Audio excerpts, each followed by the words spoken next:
je suis dans la joie de pouvoir, un dimanche de plus, partager la parole de Dieu dans ce temps de confinement. Pour certains, cette période peut commencer à être fatigante.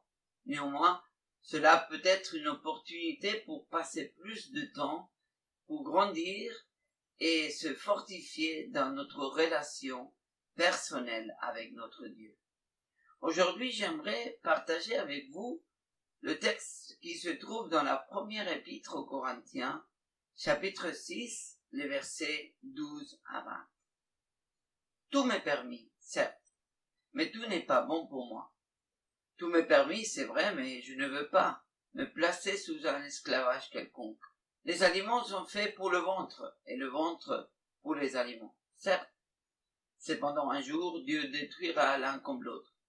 Mais attention, notre corps, lui, n'a pas été fait pour la conduite. Il est pour le Seigneur et le Seigneur est pour le corps. En effet, comme Dieu a ressuscité le Seigneur d'entre les morts, il nous ressuscitera, nous aussi, par sa puissance. Ignorez-vous que vos corps sont des membres du Christ? Vais-je donc arracher les membres du Christ pour en faire ceux d'une prostituée? Sûrement pas. Ou bien ignorez-vous qu'un homme qui s'unit à une prostituée devient un seul corps avec elle? Car il est écrit, les deux ne feront plus qu'un. Mais celui qui s'unit au Seigneur devient, lui, un seul esprit avec lui. C'est pourquoi, fuyez les unions illégitimes. Tous les autres péchés qu'un homme peut commettre n'impliquent pas intégralement son corps. Mais celui qui se livre à la débauche pêche contre son propre corps. Ou bien encore, ignorez-vous que votre corps est le temple même du Saint-Esprit, qui vous a été donné par Dieu et qui maintenant demeure en vous? Vous ne vous appartenez donc pas à vous-même, car vous avez été rachetés à grand prix. Honorez donc Dieu dans votre corps. Le dernier verset du texte d'aujourd'hui, le verset 20, il dit « Car vous avez été rachetés à grand prix. Honorez donc Dieu dans votre corps. » Ce verset fait bien le lien entre la méditation d'il y a 15 jours sur le sujet d'être esclave de Dieu, de la justice, et avec celui d'aujourd'hui, qui va nous interpeller sur le fait que nous sommes le temple de l'Esprit Saint, en suivant la série de l'identité en Christ. Cette série a été commencée bien avant de la déclaration du confinement que nous vivons actuellement et l'arrivée du Covid-19. Je me suis rendu compte qu'aujourd'hui cela met un filtre sur la réflexion biblique de la parole de Dieu. Aujourd'hui, il est difficile de faire l'impasse sur ce que nous vivons et sur ce que nous entendons. Il est difficile de passer à côté de nos pourquoi sans réponse, face à la maladie et à la mort qui sont bien présentes autour de nous en ce moment. Et au milieu de toutes ces circonstances, le texte biblique d'aujourd'hui nous parle de notre corps physique, celui qui est limité, qui souffre, qui se détériore de jour en jour. À la fin, quand cette période aura terminé et nous allons retourner dans nos églises locales, il va être difficile de faire comme si de rien n'était. Je crois que nous ne pourrons plus revenir à l'avant-confinement parce que Dieu a des choses à nous dire qui ne peuvent pas nous laisser dans l'indifférence. Sans prétendre parler des prophéties, ce qui me semble évident, c'est que la pandémie actuelle appelle à changer de perspective. Dans nos églises, nous sommes habitués à s'inquiéter les uns pour les autres, à prier les uns pour les autres. L'église devient notre 10e maison qui nous manque en ce moment. Néanmoins, je suis convaincu que le Seigneur nous appelle aujourd'hui à regarder vers le haut et plus que jamais à chercher sa présence. À le faire, pas pour chercher un réconfort, une solution à nos situations personnelles, mais pour accomplir sérieusement et volontairement ce que Jésus avait demandé en Matthieu chapitre 6. Cherchez d'abord le règne de Dieu et sa justice, et tout cela vous sera donné par surcroît. Le temps est arrivé de changer de perspective.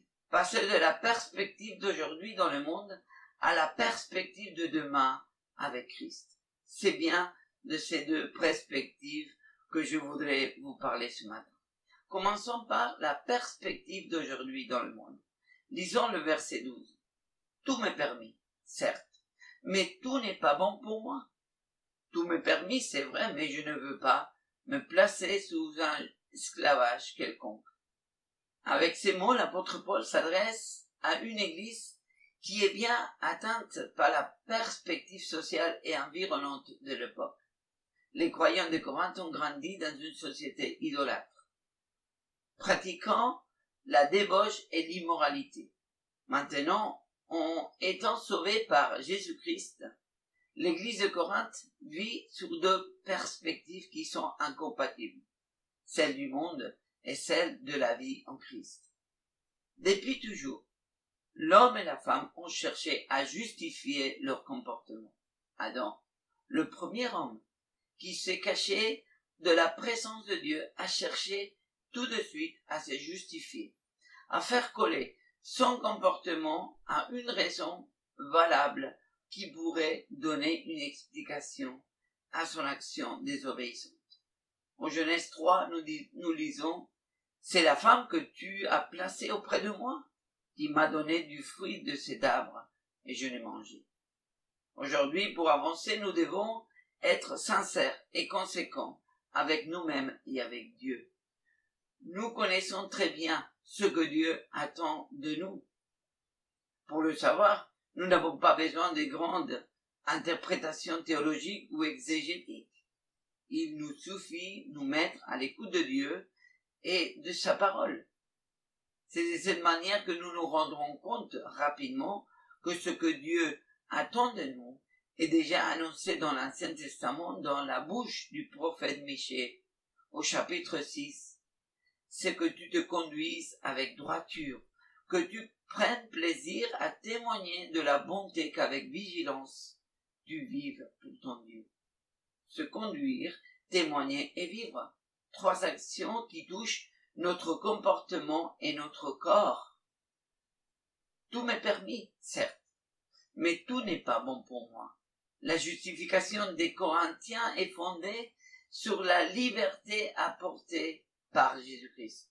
C'est au nom de la liberté en Christ que dans l'église de Corinthe circulait sans aucune restriction le slogan « Tout m'est permis ».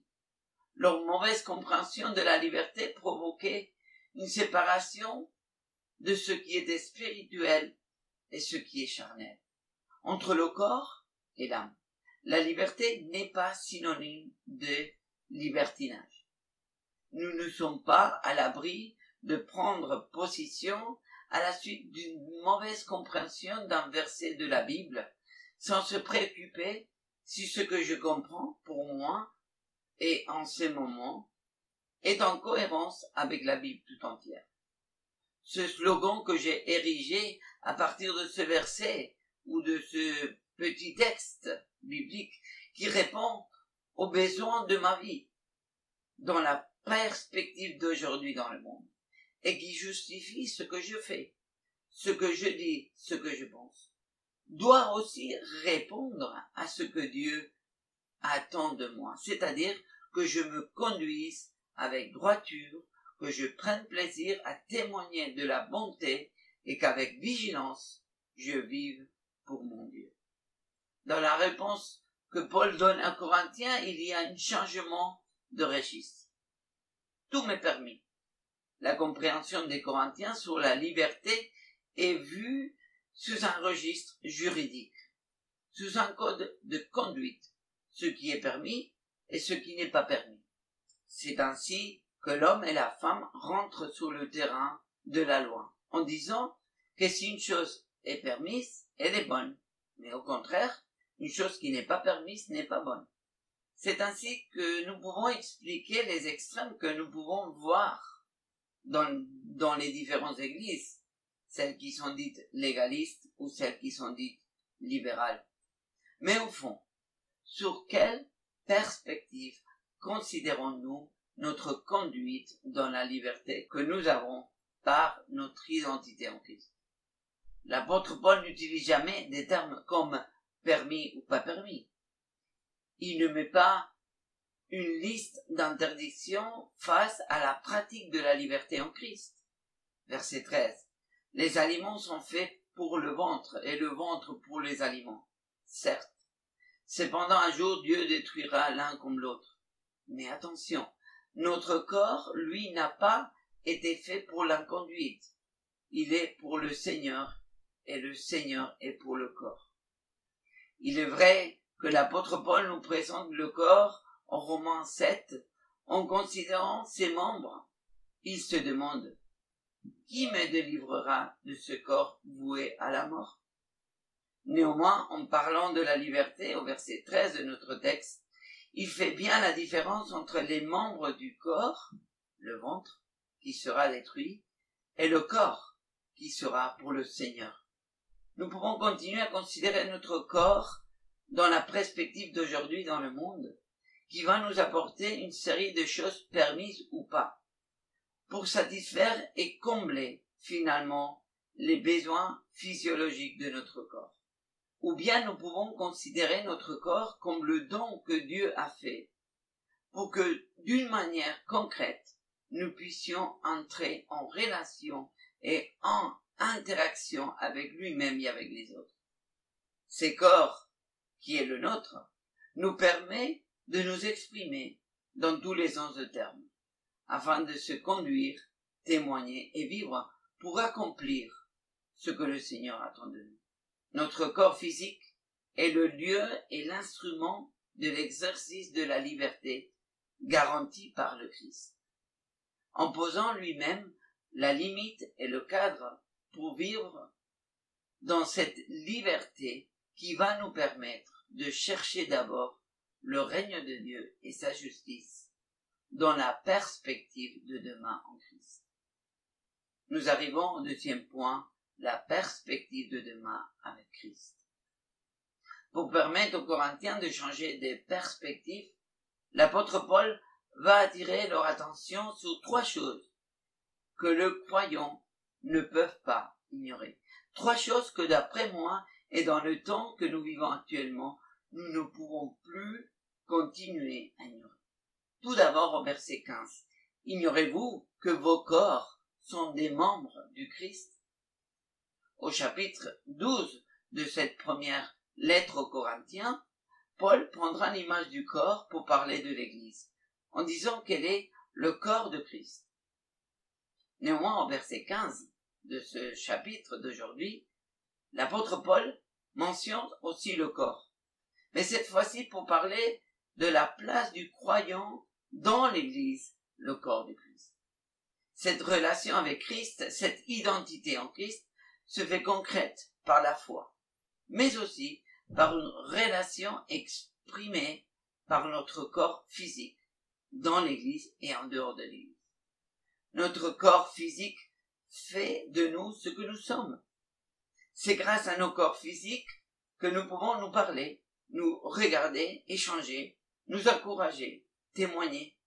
C'est dans notre corps physique que notre identité en Christ devient réelle, en manifestant un nouveau caractère exclusif d'appartenance au Seigneur Jésus-Christ. En parlant des membres, dans l'image du corps qui est l'Église, ceci n'est pas immatériel. La réalité concrète de ces membres dans l'Église est constituée par nos corps.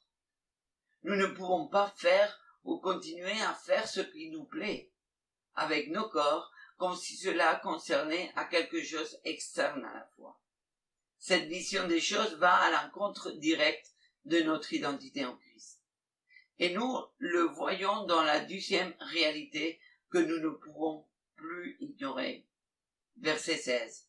Ou bien, ignorez-vous qu'un homme qui s'unit à une prostituée devient un seul corps avec elle? Car il est écrit, les deux ne feront plus qu'un. nous comprenons par les mots forts utilisés par Paul la référence explicite d'immoralité vécue dans le contexte de l'Église de Corinthe. Ce qui est important pour notre compréhension ce matin, c'est l'argument créationnel qu'il utilise.